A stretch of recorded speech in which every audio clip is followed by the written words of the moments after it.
Thank you for being here this evening. You're welcome. There's so much that we can get into tonight. The text is about 764 pages, and it's just long. page to page. It's a remarkable text. Thank you. So what makes this biography about Frederick Douglass different from other texts about him, as well as his 3 autobiographies? Wow. Well, one significant difference, there are many, but one significant difference is that I would never have written this book had I not encountered a private collection of documents and manuscripts owned by an extraordinary collector named Walter Evans, who lives, of all places, in Savannah, Georgia. And to make a long story short, I went to Savannah it turns out 12 years ago, to give a talk to high school teachers about Douglass's narrative, which I hear you read here. And that day, my host at the Georgia Historical Society said, there's this local collector that wants to meet you, he wants to show you some of his stuff.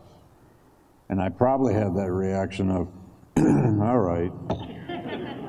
But later that day, he took me over to his house, got out on his dining room table, his Douglass collection, and it is truly extraordinary. And for a scholar of Douglass, I had written the first book on Douglass, I had edited editions of his autobiographies, I had written essays on Douglass, but I had Douglass out of my life by then. He was gone, he wasn't bothering me anymore. But that day I saw the Evans collection. I was not the first to ever see it, but I'm the first to use it. Now several Douglass scholars have used it. And it opened up particularly the latter third of Douglass's life, the older Douglass, the post-Civil War Douglass, the Douglass who lives 30 years after emancipation as never before. The Evans collection consists especially of about 10 huge family scrapbooks that were kept by Douglass's sons over the last third of their father's life. Thousands upon thousands of newspaper clippings, lots of family letters and family documents.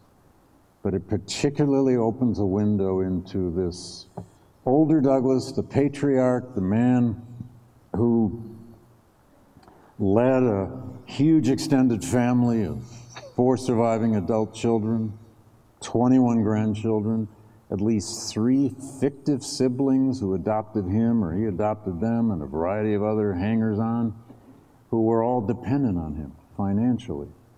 It's also the older Douglass who becomes, the old radical who becomes a political insider in the latter part of his life. And I ended up finding the older Douglass, maybe it's because I'm getting older, to be increasingly fascinating. And it's that part of Douglass's life that I have had much new to say about. If Americans tend to know Douglass, it's largely only the younger Douglass, the heroic escaped slave of the narrative, the great orator who, launches his career in the 1840s and 1850s. And they may even know the Douglass of the Civil War period, possibly. But hardly anyone seems to know this older Douglass, this fascinating old man eloquent, as he was called, who never stopped traveling the country as an orator, in part because he needed the money to support that large extended family, but also because he always had much to say. So anyway, I'd have never written this had I not encountered that collector. And by the way, Walter Evans, this collector, is an extraordinary man. He's an African-American retired surgeon who grew up in segregated Savannah, but he came north for his higher ed. He did his medical school at the University of Michigan, practiced as a general surgeon in Detroit for some 35 years, but his passion in life, as he once said to me, other than doing hysterectomies, which really make a lot of money, that's the way he talks. His passion has always been collecting African-American rare books, manuscripts, and art. And when he retired, he moved back to Savannah, and he has this collection in this beautiful 4-story brown brownstone house. And I spent at least 4 or 5 spring breaks and a number of other weeks in Savannah doing research on the Evans's dining room table, which is about the nicest archive I've ever worked in. They only had 2 rules, by the way. One was, don't come before 8 a.m., but that was fine. The other was, never put your coffee cup on the table with the documents, which was fine too. And I never broke that rule. And those of you who have the book will note that I dedicated the book to Walter and Linda Evans. So that's a claim to originality simply because I found new documents. And it took you 10 years to write the book. Yeah, I was writing another book at the same time, but yeah, this took a long time. I don't even believe it's really done now myself, but it's there, it must be. So we're at school. Can you talk about your writing process? Yeah, the writing process. It's always idiosyncratic, isn't it? We're all different in how we write. I have to have the right space. I tend to write only in my office. Although I spent a year in England at the University of Cambridge, where I actually wrote at home, because the office they gave me was nothing to write home about. And I had this beautiful apartment with a nice bay window and a little study, and I wrote 8 chapters, a chapter a month while I was in England. But I need the right space, I need my notes in one place, I need the right books in one place, and you're gonna find this ridiculous. I need those flat toothpicks. Something dent, what are they called? You know, the little flat ones. I'm sorry, I chew toothpicks when I'm writing. I gotta have them. They're my tension release. You know, you can chew pens, but that doesn't get it. I gotta have the right toothpicks. But seriously, my writing process tends to be outlining on paper. I outline a lot on pads of paper. And then I compose on the computer. I didn't always do that, of course, because I'm old enough to have written before we had computers. But it's, for me, they have one other thing I do, and everybody does this differently. I read my way to writing. If I'm having a writing day, which means, you know, days on end of writing, summers of writing, I will start the day by rereading what I wrote yesterday. If I had a good 3 to 5 page day the previous day, I reread all of that, and you revise a lot. That's how you revise. You revisit that. You hated that verb yesterday when you used it, but you couldn't think of anything better. And now you got it, maybe. But I also sometimes will just take the first half hour to an hour and read something else. Maybe Douglass's voice, in this case. Maybe something else. If I'm writing about, you know, whatever, Douglass and the Grant administration, Douglass and the Santo Domingo problem, I may just read some secondary source for a half hour about that. I just try to read into my mind what it is I'm going to write about. I guess on the theory that writing is a flow of words, it's not just these moments of pure inspiration. I don't even know what that is. It's just mind to matter madness. It's work. But I can't function without a good outline either. I also will sometimes, we all have these tricks. When I finish a day of writing, if I know where I'm going next, and I should, I better know where this section is going, I will just put with asterisk bullet points on the bottom of that page on the computer the 3 or 4 things I want to do next. Sometimes it's just that quote I want to remember to use. And sometimes I'll also jot it down on my outline. I'll have 2 versions of where I'm going next. It prompts me the next day. So those are just some of the tricks. You know, it's not put a picture on the wall and stare at it for inspiration. You know, you know what, writing is also just horrible dedication and discipline. And some days you don't have it, and some days you do. You write beautifully, and you also, the language of the text really just comes alive in the way that you speak about Douglass, his ups, his downs, his struggles, and all of that. And in the introduction, you say that Douglass was thoroughly and beautifully human. Talk about some examples of Douglass's humanity, and then we'll get to what Baldwin said about Douglass after after your comments. Yeah, it's a surprising Baldwin quote in a way, but not really. Thoroughly human. I think what I meant by that is, I was using that line in the introduction to signal my reader that we're going to once in a while take him off the pedestal. And Douglass liked being on his pedestal. And he didn't like rivals trying to knock him off. The image of Frederick Douglass in the hundreds, well, nearly 170 photographs we have of Douglass is of this beautiful, stern, earnest, well put together man. He had many flaws, he had many troubles, he had at least 2 emotional breakdowns in his life, probably more, 2 that I think it can be documented. He also was hypersensitive to slights, whether they were racial slights, and he had a lot of those to deal with, or slights about his lack of education, lack of any schooling whatsoever. He hated these kinds of slights, and he would bristle at them.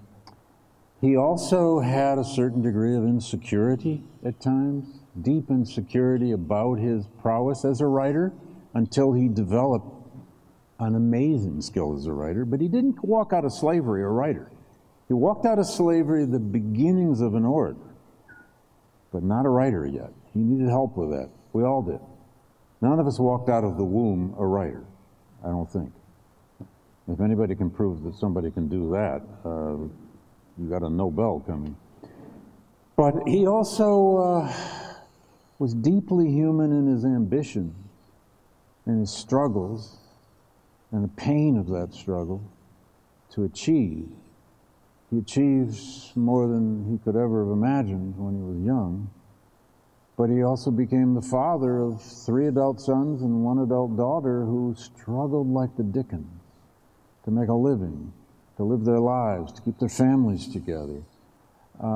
He had to deal with this problem of waking up every day by the 1870s and 1880s and wondering if his own children were going to be able to feed their own kids. And that brings the humanity out of a person, and sometimes, you know, a difficult humanity out of him. And he also had 2 marriages, which were both complicated. And then friendships and relationships with 2 other European women, which were deeply complicated. And there's a lot of humanity in that too. Well, yeah, I have a list here. I have that his daughter Annie dies in about 1860. At 11 years old. At 11 years old. Fred Jr. died in 1892. His son dies at age 51. He saw the death of 10 grandchildren. 10 or, I actually recounted that. I think it's 11. 11 of 21 grandchildren died in their youth or by their teenage years. And he had this complicated relationship with the Garrisonians early on, and then some black leaders later on. Yeah. And a lot of rivals. And yes, and you talk about his relationship with Anna, his wife for 44 years. Right. And tell us about his relationship with Julia Griffiths Cross and Adelie Asseling. And then we'll talk about Helen Pitts a little later on. We're going there first. We're going to go, well, okay. Let's talk about Baldwin first. Let's put the Baldwin up first. Right. So Baldwin says, and we'll get to that. Oh, okay. We'll get to the women. We'll get to the women. Frederick Douglass was first of all a man. Yeah. Honest within the limitations of his character and his time, quite frequently misguided, sometimes pompous, gifted, but not always a hero, and no saint at all. Baldwin, as usual, was speaking some straight truth. I love James Baldwin. I'm sure a lot of you do too. He's been undergoing a huge rediscovery, and he should. I wrote a long chapter on Baldwin in a previous book. The context for that really probably doesn't matter. But what he's capturing there is the struggles of life. Yeah. you know, the pain of life. And Douglass could be arrogant. He could be pompous. He liked being king of the hill. He had earned it. There really was no one else among African Americans, for that matter. Even among white orators and writers of memoir, there's really no one else like him in the 19th century. But of course, what is the next generation always trying to do? Knock him off. You know, what do generations do to each other? Knock them off. He pushed back sometimes. And sometimes, you know, I do believe he was a prophet, and I'm more than ready to defend my bold use of that word, but at times he even had to admit he was dead wrong about something, like the Exodus to Kansas, although he never quite admitted that one. So, yeah, I think Baldwin nailed that, and I use it in the introduction just to, I mean, I could have had an introduction that just had all these glowing epigrammatic statements about Douglass by all kinds of people over the years, but that wouldn't set the reader up for what's really to come. And that's kind of why I wanted to start with that tonight. Sure. Too. No, I'm glad you did. I'm glad you did. So Anna Douglass, his wife of 44 years, you mentioned that in his third autobiography, you said in that 620-page recreation of his public life, Anna was one of the other who received exactly one mention, not by name, but as my intended wife and a free woman, who joined him in New York to be married after his escape from slavery. The mother figure at the heart of his home for 44 years, and whose death set him emotionally adrift in the summer and the fall of 1892, remained forever a subject about whom he could not publicly have words. Right. About that. Anna Murray Douglass was born probably about 3 miles from where Frederick Bailey was born. She was from the other side of the Tuckahoe River from where Douglass was born. She was about 3 years older. They probably played at the same mill on the Tuckahoe when they were kids, because that's where all the kids went. They didn't know each other then. He meets her in Baltimore as a teenager. Don't know exactly when. Probably in a church, because Douglass attended at least 4 churches in Baltimore when he was a teenage slave. Anna had a good job if you were a free black woman who had moved from the Eastern Shore rural area to Baltimore. She had a job working as a domestic servant for a white family. About the best gig a young black woman in Baltimore in the 1840s could ever hope for. She was illiterate and remained largely illiterate the rest of her life. This is always the fact that has to be said. I don't think it became the fact that Anna defined herself by any means. Precisely why she remained illiterate, we cannot know. Everyone speculates on it. There are all kinds of theories. She was dyslexic. She was resisting Douglass's world, on and on and on. The theories are all out there, but nobody truly knows. Douglass, his daughter, and even Julia Griffiths, who we'll discuss in a second, tutored her. They even hired tutors to help Anna learn to read and write. She never did. What she was, of course, is a thoroughly domestic woman, raised 5 kids, made Douglass's home, especially when, well, always, but especially when he was gone. And Douglass was gone a great deal of the time. 18 months he was gone in 1845 to 47, off to England. He would communicate with Anna through his daughter, and sometimes with other people, even with neighbors. There'd be a letter saying, tell Anna this, or tell mother that.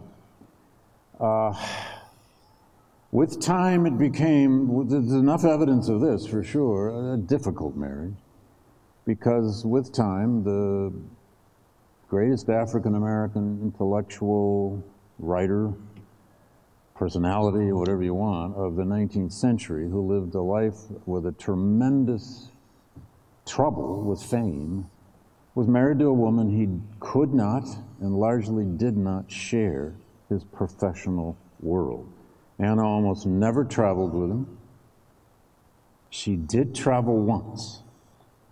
It was over to Boston when her 2 sons, Louis and Charles, were training with the 54th Massachusetts Regiment at Fort Meade. She went to Boston, stayed for about 3 days with her daughter and Mr. D, and she just wanted to see her sons one last time before they went off to war.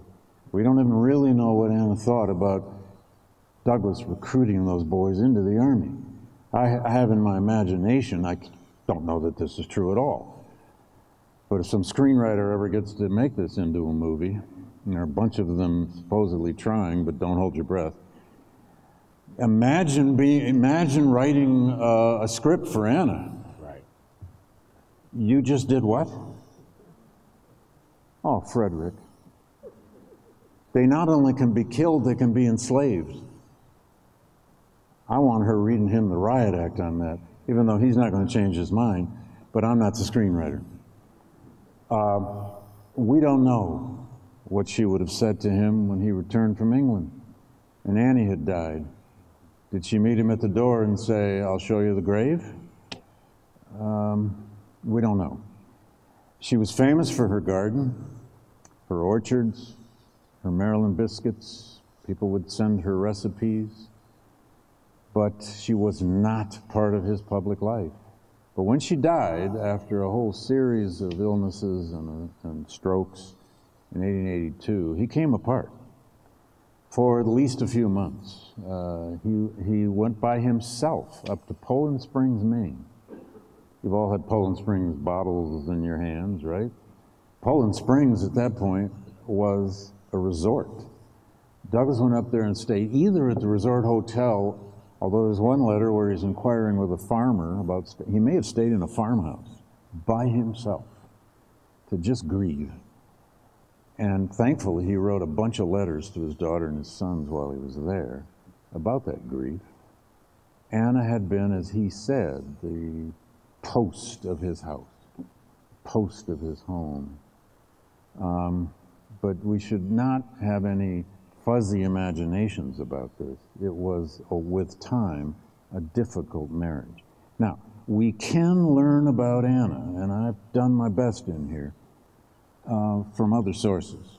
Namely, their daughter Rosetta wrote a beautiful essay that is very public, that's been around for years, published I think in 1903, called "My Mother as I Recall Her." And it's amazing. It's actually quite revealing of Anna's personality. Rosetta paints a portrait of her mother as a very stern taskmaster woman who didn't want any drinking in her house, didn't want any screwing around in her house, and didn't actually like people dropping by for social occasions, and that happened way too much at the Douglass house.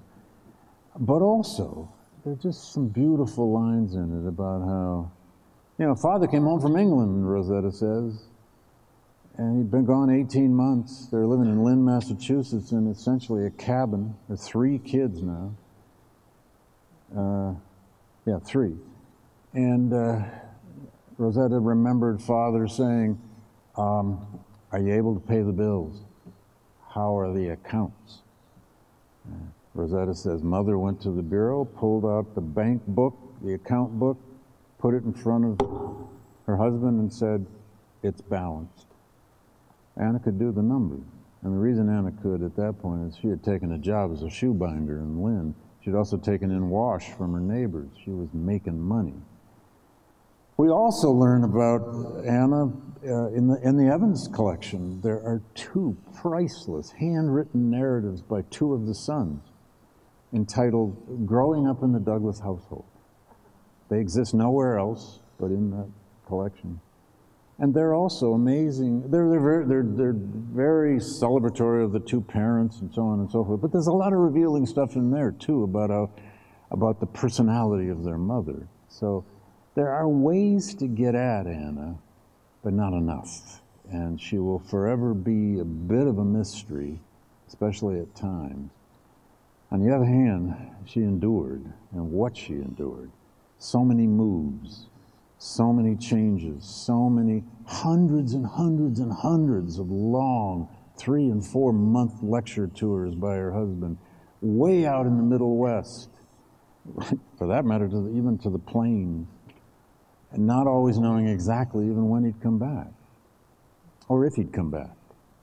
or whether he'd come back with a broken hand because he got attacked by a mob in Indiana, or whether he'd be shot dead by a mob somewhere else. Anna clearly forged her domestic world as her space and endured. I'll say one last thing about that. I can go on all night about this. But when she dies in '82, Douglass is the famous man now. He's a recorder of deeds in the District of Columbia. He's many other things. He's the great Douglass. But when he dies, there's a huge funeral for Anna.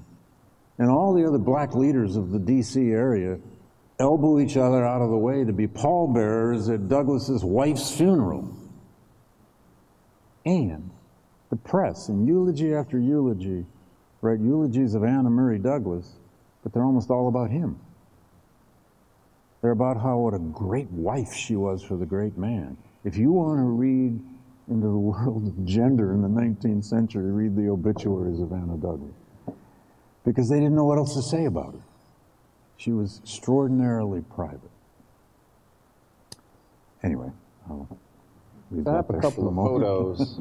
One is of the Douglass family tree that you can find at Cedar Hill. For those of you who don't know, Frederick Douglass's house in Washington, D.C., Cedar Hill is a national museum. And that's a picture of the house. Too bad it's not showing up that well with the lights. But some folks here are only familiar with his life as a slave. Let's just kind of briefly talk about that. He's born Frederick Augustus Washington Bailey, 1818, roughly. Thomas Auld says, he's actually, well, we'll get to the point where in the 1870s, where he goes back to Thomas Auld and says, he goes through the front door. I can't wait to have that conversation. Sure. But he really doesn't know who his father is. He has no memory of his mother. He changes his name to Douglass to avoid capture as a fugitive slave. And one of the things that I learned about slavery reading this is that he was essentially a toy for Daniel Lloyd and Tommy Auld. Right, they're playmates, but he was the slave mate. And I didn't know that to this degree of how insidious slavery really works. That's why he was first sent to Baltimore. Yes. He's 87 years old to be the playmate of Tommy Auld, who was his owner's nephew. Yeah.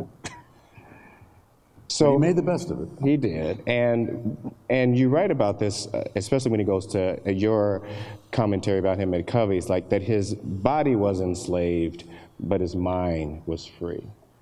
And it was his imagination that kept him pushing and kept him going during those tough times as a slave. Many times over, Douglass said, he says it in the narrative, he says it in Bondage and Freedom, the second autobiography, he says it many other places, says it in speeches, that, you know, slavery could do great damage to his body, but that wasn't what worried him most. It was what it could do to his mind. And he even went so far as to say he saw lots of his fellow slaves that he felt had minds that had just gone dark, who didn't really live very sentient lives at all. And his greatest fear was losing his emotional and mental control. And in effect, he says, he does lose that when he's under the pressure and the beatings and the violence of this Edward Covey, when he's 17 years old, and he's sent to this Covey who was hired to be, in effect, a kind of a slave breaker, a breaker of recalcitrant teenage slaves. And Covey did, according to Douglass, beat the living hell out of him frequently. And he says Covey won for a while. He beat me into submission. Although, of course, Douglass then makes that the pivot of his story, because he does finally rise up against Covey, takes him on, fights him, beats him up, claiming he fought him for 2 hours.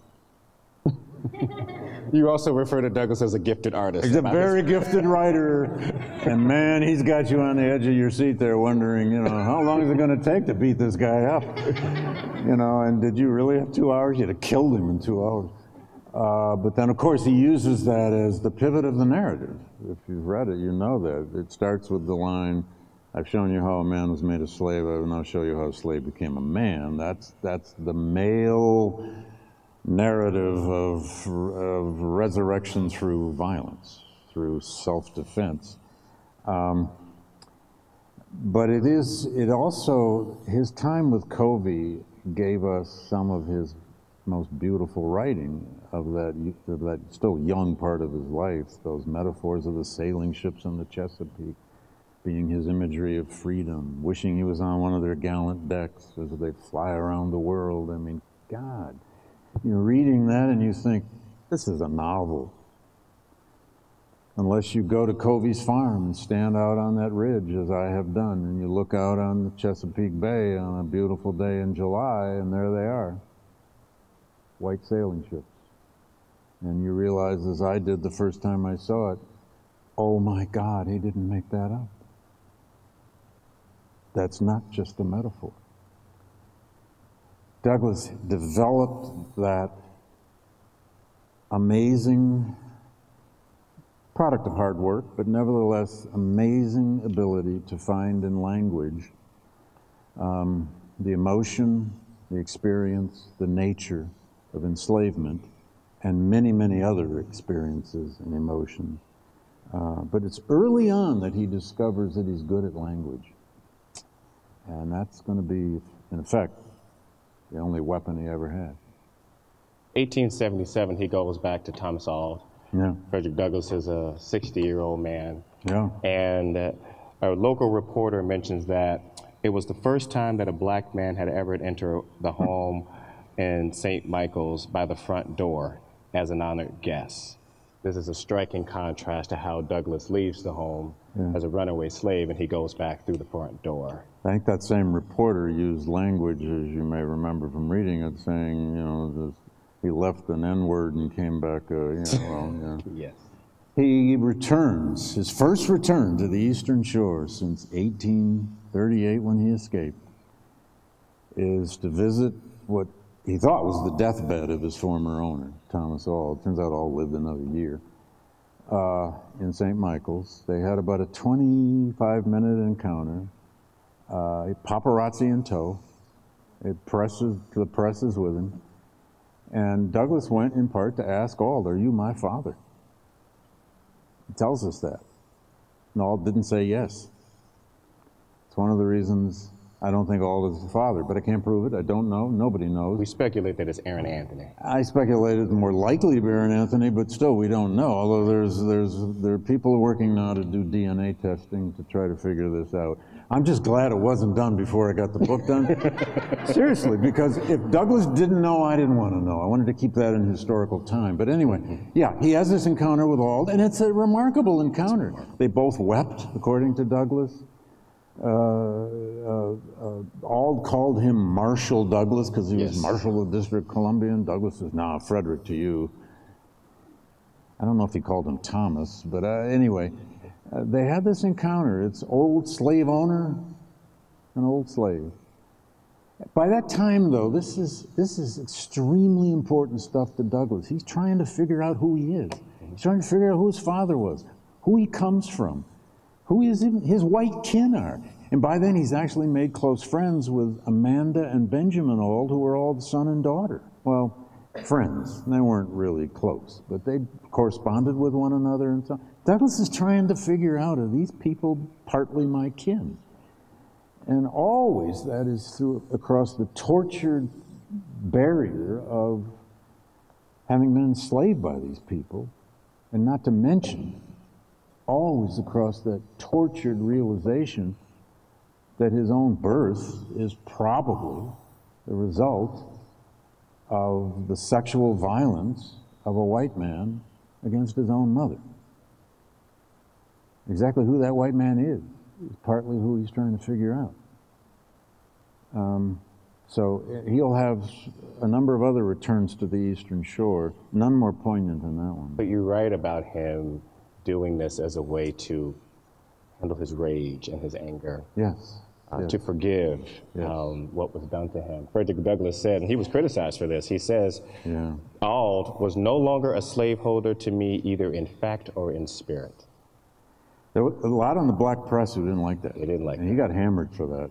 There was even a story out that he had kneeled at Auld's bed. Douglass had to come out quickly and say, no, I didn't do any kneeling. again, these are his rivals and Yeah. enemies who will use anything to get at Douglass. But this was Douglass trying to forgive, trying to find if there was a way to a world of reconciliation with this past, his personal past. He was always against the reconciliation going on in the larger country over slavery and the meaning of the Civil War. But personally, that reconciliation mattered to him because he had lots of kinfolk there on the Eastern Shore. He's just trying to figure out who they are. And by the way, you know this from reading it.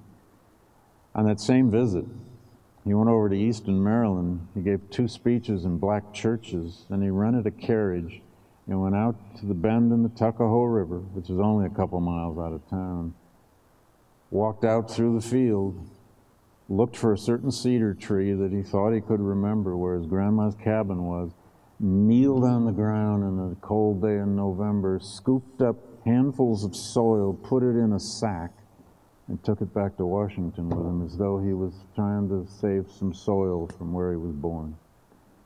And I kind of milked that incident for all it was worth in the book.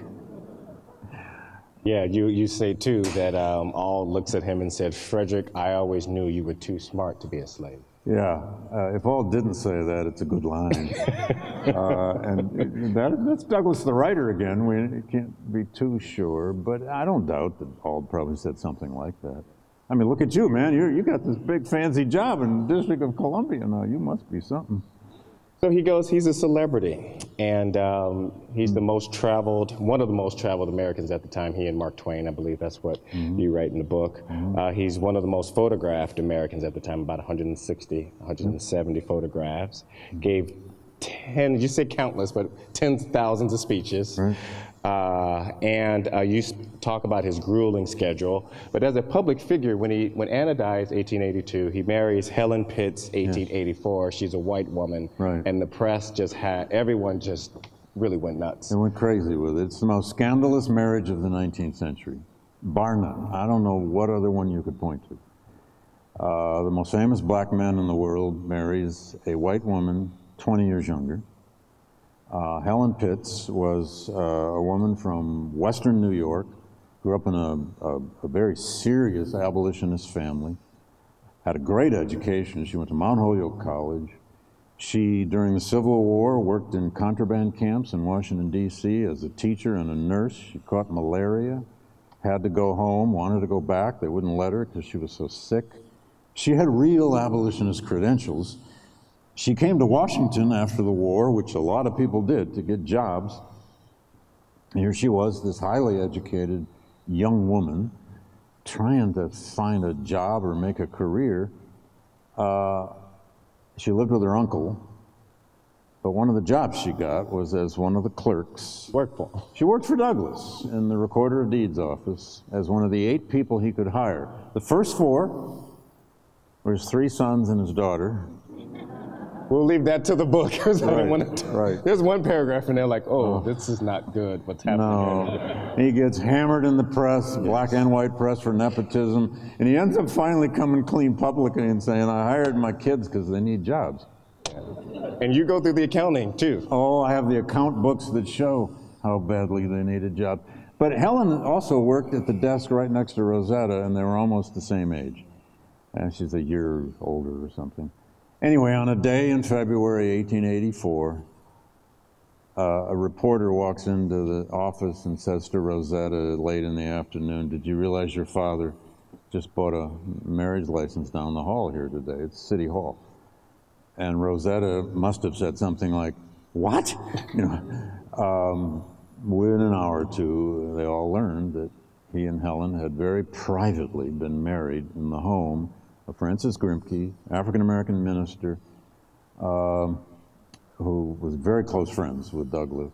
They got married in Grimke's house. They kept the marriage completely secret, probably on the theory that if we're going to take the flak, let's take it afterward, not before. It was never a popular move with his children. They did not own up to Helen very well, especially Rosetta. Helen was 46, Douglass was 66. And one of the most bizarre things that happens in the press coverage of this, that Douglass, reporters kept making Douglass older and Helen younger. Helen was like 35 before this thing was over, and Douglass was 78 in the press. It was ridiculous what they were doing with it. But he got a lot of heat for this from the black press and letters. Oh, God. He got accused of, treason to his race. Although he also had a lot of firm supporters on this, black and white. But frankly, by any account, he and Helen handled it with grace. They basically just kept saying, "Thank you very much. We'll marry who we wish." Helen paid a price for it. Her parents disowned her. Her mother later came back. Her sister later came back to her. Her father basically never spoke to her again. And by all accounts, I don't think there's any question, the last 11 years of Douglass's life, they had a great marriage. They did an 11-month tour of Europe and the Mediterranean. It was a good gig for both of them. Helen now was the wife who he could share his world with. She traveled with him a lot. Came here to Chicago with him when he came to the World's Fair. Can't wait to talk about that. She was very much part of his public life, which only made the scandal that much bigger. They were very public. They were very public about it. They got photographed together quite a bit. And they read together. The trouble was, Helen moved into Cedar Hill, became the mistress of that house, and fired a couple of the people who were working there, one of whom was the sister of the son-in-law, and the son-in-law sues Douglass very publicly, oh, it's crazy, for back pay for his sister. It's ugly stuff. Families are complicated. Did you ever notice that? And they settle out of court. They settle out of court. That old Nathan, he woke up every day from the early to mid-1880s on not knowing what in God's name was going to appear in the paper today about him. And that's why I say in the book that in many ways, Douglass's extended family became the black first family of Washington. Everything they did, good, bad, and ugly, bankruptcies, you name it, it's all in the press. Let's talk about his many titles. You write that that many blacks at the time, they believed in the Horatio Alger mythology at the time, and that George Ruffin, in Douglass's third autobiography, was writing this introduction, and there he's just milking that, bootstrapping. It's just dripping, yeah. So let's talk about his titles, and I want to know, how do you square, he's a slave, he's a fugitive slave, and I separate those on purpose because, he got caught up in the John Brown as a conspirator and had to flee the country. So he's an orphan, husband, father, grandfather, licensed preacher, lecturer, friend, political advisor, abolitionist, political analyst, Freedmen's Bank president, presidential appointee, presidential advisor, first black to be nominated president by the Republican National Convention, 1888, world traveler, mentor, radical, political rival, violinist, right? Howard University trustee, writer, editor, newspaper owner, U.S. minister to Haiti, national, international speaker, superstar, militant, recorder of deeds, laborer, Negro, mulatto, and he's also U.S. Marshal of the District of Columbia. So that's quite a bit of... Can I borrow that list? That's amazing. Whoa. And by the way, he's also a refugee. And a refugee, yeah.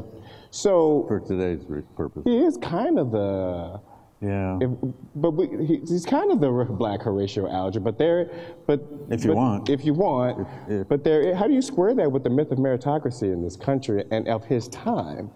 How do you put those together as a historian? Well, you can't help following Douglass's lead on this to some extent, because there are those autobiographies, 1,200 pages of them. And the first problem you face, any biographer of Douglass has always faced this, the first problem you have is that your subject is always there getting in your way. The autobiographies are always there. You're trying to see through them, under them, around them. But he's manipulating you on every page. Now, but you can't just follow him, because he's creating that myth. He's creating the myth of the self-made hero. He is heroic. He is partly self-made, but there's a lot of other people who help make him, especially women, from his mother to his grandmother to Sophia Auld, who teaches him his alphabet until she stops, to Anna, who follows him, who is as brave as he was to follow him out of slavery, and I can go on and on. Julia Griffiths, who saves his bacon, and becomes the British woman who becomes his editor, his co-editor on his newspaper, his chief fundraiser, and even bought the mortgage on his house so he could feed his children. There are many people who help make him, but he's always there telling us his own ascension story as a self-made man. I think what you have to do as a biographer is acknowledge that heroic rise to all of these various kinds of positions, acknowledge the ambition, the burning, driving ambition of this man, and I would add to that, endurance. I do think one of Douglass's greatest legacies is the way he could endure struggle, failure, horrible obstacles, incredible racism, being Jim Crowed more times than he could ever count, and just keep moving and keep fighting and never, ever give up on those basic American creeds of the Declaration of Independence and of the natural rights tradition. He didn't think those were American. He thought those were for all of humanity. What you can't let yourself do is fall into the myth that he's imposing on you. I think we have to watch that as we read. Douglass's heroic character can overwhelm you at times. And I say it. I mean, I gush at times, especially at his use of language. His brilliance with words deserves the gushing. It's truly, truly special. There really are not too many other American writers and orators who match this kind of power with words. We've had some others, but not too many. So we're getting short on time, and there's still so much here. My answers are too long. Just quickly with Lincoln. Oh, that guy. I just said it's complicated. Douglass, he gives a speech in the 1870s and says that Lincoln was the white man's president, but at the same time, Lincoln passes away, he gives other speeches in his life really saying that Lincoln was the best person to ever walk the continent of North America. He created at least 3 different Lincolns in eulogy. Yes, he did. Depending on the time and the audience. Right. Lincoln was very useful. Look, I mean, a martyred Abraham Lincoln, like a martyred John Brown. And I don't mean that word useful in a derogatory way or a pejorative way. The martyred Lincoln was extraordinarily useful to black memory, to emancipationist memory. But that speech in 1876 that you're referring to, that I opened the book with, that was I don't remember him precisely now making that decision. I just somehow realized, I got to start this book not on the Tuckahoe River, but somewhere in the story that I can then come back from. There's just so much here, because in that, you say at that part of the book, read this, right? He gives this speech, and the Chief Justice of the Supreme Court's there, the Cabinet's there, everybody's there, and no other black man. President's there. Yes, the President's there. No other black man would speak to so many highly ranked government officials other than Barack Obama in 2009. That would be the next time that a black man the next time a black man had the entire government as his audience. Even when King addressed the joint session of Congress, the President and the Supreme Court weren't there. I mean, this gets into crazy details, I know. But Douglass did not miss his chance. That could have been they're dedicating the statue, the famous monument of the standing Lincoln and the kneeling slave, the Freedmen's Memorial, controversial monument. Douglass didn't particularly like it, but he made the most of it. Because the slave is kneeling to Lincoln. The slave is kneeling. But he turned that speech into a hard, honest statement of just how black folk, at least in his view, had thought about Lincoln until after the Emancipation Proclamation. But even then, how they had to learn to trust it and to trust him. And that's where we get the metaphor in that speech where he says, "My white fellow citizens, you were Abraham Lincoln's children. I and my people were only his stepchildren. He repeats the term, stepchildren. It's also in that speech where he says Abraham Lincoln was the white man's president.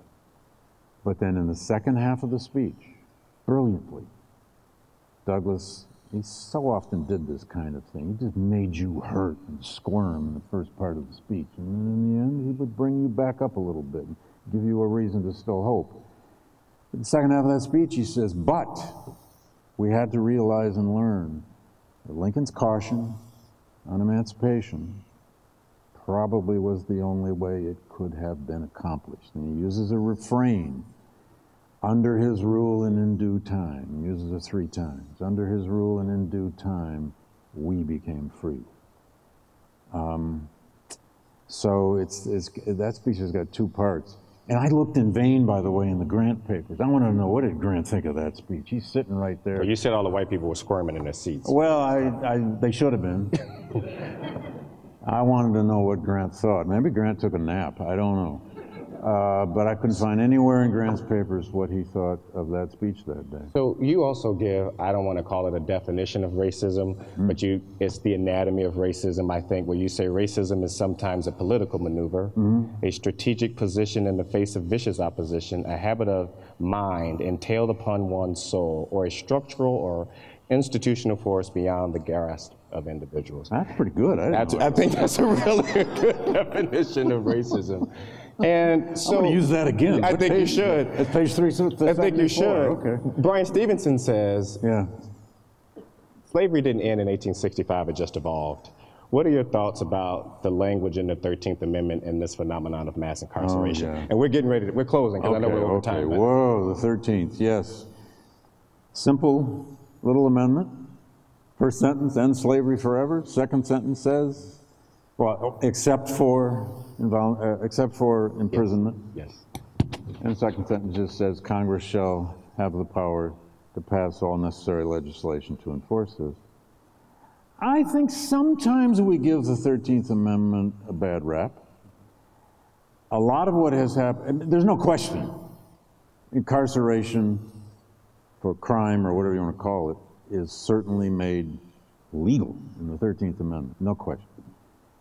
But a lot of incarceration that kicked in the 20th century comes out of an American urban racial crisis and drug issue. When you think back to the Rockefeller laws, that may or may not have a lot to do with the 13th Amendment. I think sometimes blaming incarceration on the 13th Amendment is sometimes a little bit of a way of deflecting us off of the very real, horrible, recent issues and forces that have caused this incarceration in the past 30 years, 40 years, 50 years. That's just the way I've come to think about it. There's so many people blaming the 13th Amendment. I mean, you know, there are a lot of other causes of incarceration than that one sentence in the 13th Amendment. I guess that's what I would say. But I love Brian Stevenson. He's one of our prophets today. He is a prophetic voice today. So, as moving right along, Frederick Douglass had an influence over a lot of folks, like Malcolm X. Malcolm wouldn't have liked that. No, he wouldn't have. However, Malcolm did borrow from Frederick Douglass. Oh yeah. Everybody does. Reading the book, Malcolm gives his Battle of the Bullet speech, right. And Frederick Douglass gave that editorial in 1859. Yeah. Battle of the Bullet. Yes. Yeah. I had no idea that was Douglass. Yeah. Same language. So same argument. Same argument. That's right. 100 years later. Yeah. Yeah. That's fascinating. So, and W.E.B. Du Bois talks about the color line. Frederick Douglass talks about color madness. Oh, yeah. I mean, there's just so many. They all borrowed whether they knew it or not. Yes. Although Du Bois was quite conscious of borrowing from Douglass. Mm-hmm. Mm. And Paul Laurence Dunbar, he had a relationship with Paul Laurence Dunbar. He took him under his wing as a did. young poet. He took him in as a mentee. Stayed in his house. He brought him to Washington because he was a starving poet. He got him a job first in the Haitian Pavilion here in Chicago in the World's Fair. And Dunbar would hang around and hand out pamphlets for a few bucks. And then he said, come on to Washington. And he lived in Douglass's house for a while. Mentor to Ida B. Wells? Yes, indeed. Well, and Ida did some mentoring back. Yes, she did. They had a testy relationship, but an important relationship. That was almost father-daughter, even grandfather-daughter. between them. And some of these folks, like Booker T. Washington, who begged Douglass to come and speak at the Tuskegee Institute. Oh, yeah. That's a favorite story of mine. I won't tell it, don't worry. Yeah, and James Weldon Johnson, who saw him from afar, heard him speak. Saw him as a young teenage kid. And then never forgot it and wrote about it in his autobiography. And then there's Sojourner Truth, whose grandson also fought with his sons in the 54th Massachusetts. Right. It's amazing. And you know, again, back to this Evans collection, one of the things that I got among the dozens and dozens of new things I got from that collection were all these press accounts of people describing Douglass or describing their own reactions, their own emotions when they saw Douglass, you know, and they heard his voice and so on. And it does give you a sense, if you still needed it, of his charisma, power of his language, power of his presence, and already the power of his legend, so to speak, while he was still alive. He probably was one of the most recognizable Americans of the late 19th. I don't think there's any doubt he was. Partly was because of the hair, and he cultivated his image. But everywhere, he couldn't go anywhere, as we say, without somebody wanting to follow him and ask him some question. And he would get people stopping him on the street who had read his autobiography, and they just would want him to know that. And when you're an author, believe me, that matters. So lastly, there's so much here too. There's some, you talk about Douglass's prophet throughout the text, and I just have a couple of quotes on here, up here from Douglass. And this is mostly in the 1890s: to white people, conquer your prejudices. Blacks being the victims of the mortgage system. I mean, just so many things that are applicable. Very modern stuff. Yes, absolutely. But I also think about 1893, 1894. It's not ancient history. My great-grandmother was born in 1894 and didn't die until 1994. Whoa. I knew my great-grandmother. My great-grandmother talked about her grandparents who were slaves, and I'm a kid doing she was old my whole life, right? And I distinctly remember her telling me that. I'm like, wow.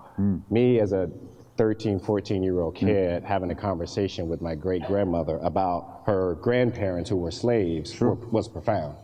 There's another gentleman on our staff, he's biracial, his mom is white, his dad's black. On his mother's side, his grandmother's uncle is Nathan Bedford Forrest. So Nathan Bedford Forrest has a black great-nephew who works at this high school. Do they have reunions? That family's got a problem. It's just, when Douglass says, why is it that we are excluded from the World's Columbian Exposition, the answer is slavery. We're still healing from slavery. Oh, absolutely. I'm going to, what's today? I'm going tomorrow to D.C. for 2 days of a gathering of a group of people from, it's an ecumenical religious group, but also a bunch of academics, trying yet again to come up with ideas about healing slavery. Not a simple thing. It isn't going to be done by another, a better monument. It isn't going to be done by all the books we write. It's going to be done by time, if it ever is done. But Douglass lives this. He lives the trajectory of this story from slavery to freedom. But then he is that rare example of a radical reformer. There aren't that many who live to see their cause win. I mean, truly win in the middle of his life. He's only in his 40s at the time of emancipation. But he lives long enough to see his cause, that victory, all but being destroyed in one lifetime. Yes. And of course, he comes here to Chicago for the '93 Chicago World's Fair. He's the representative of the nation of Haiti by then. It's a very messy, complicated, racist... where Aunt Jemima was born. Aunt Jemima is born there. They had Watermelon Day for Negro Day. Oh, it was worse than that. But he stuck it out. He insisted on being the voice. He represented Haiti. And it's here that he first gives the lessons of the hour speech. He'd been working on that lynching issue for a while. Yes, partly because Ida B. Wells pushed him, but not only because of that. But that last speech of his life is a very serious analytical critique of why lynching was happening. And he has a 3-part analysis of why lynching is happening, and it hasn't been that much improved on ever since. And this is at the World's Fair. Well, he gives it here in Chicago first, takes it on the road after Chicago, and in '93 and '94, it became his staple speech. And he goes out as a very old man with a fiery speech about why lynching is happening in America. Yeah, we were just chatting about this. It's one of my favorite part in the book, and I'm done. Like he at the World's Fair, you take us through this experience with Douglass as this orator who fights for the podium, who's not intimidated. He does it, and he's given the speech. But at this point in time, he's an old man, and he's shaking at the podium when he starts to get heckled. He's in his dotage. He's already got heart failure. I mean, he dies of a heart attack. I mean, he didn't know he had it. They didn't have much in the way of cardiology yet. So he would tremble sometimes then when he'd get up. And as he's speaking, though, you know, I think it's Dunbar's there. He gets heckled, and he gets up. He gets this fire again. He throws his glasses down. He throws his hand in his hair. According to the press, hand through his hair. And he just lays threw down the spectacles, and he left his text behind, which was a text about, you know, what does the Negro want? Or he'd given this many times. He had it. In fact, later in his life, he always took a text with him to every podium. Some of us know about that problem of getting up at a podium and, what the hell am I talking about today? But he got heckled, the audience wasn't with him, and he just broke into this litany about violence in the South, about American racism, about the madness of race prejudice and lynching. And he had them on their feet by the end of it. And Ida B. Wells comes back and apologizes and said, I'm so sorry for mentioning this speech. Well, she told him not to give that speech. She did. This was Negro Day. Yeah. And she said, are you kidding me? We shouldn't go. We should boycott all of this nonsense. And Douglass said, no, we got to be there. And she came to him after, she came to him after and said, I'm sorry. I'm glad you made that speech. Last thing, this is a picture. Douglass dies February 20th, 7 p.m. at 77. 7 is the biblical number of completion, right? And they make that in the epilogue. Damn. They make this death mask of him that you can find at Cedar Hill, and I debated about putting this in here, but that's all right. You can actually probably see me in the, no, you can't on there, which is good. And he dies of a heart attack in this lobby, well, in the foyer of his home. Right. Yes, he died with Helen right by his side. He collapsed on the floor. The carriage had arrived out front. He was giving another speech that night at a black church in Washington. Always the next speech. And the eulogies went on for weeks and weeks and weeks. There are just hundreds, thousands of them, over and over and over. And I'll just say this, I hope you read the epilogue, read all the way to the end.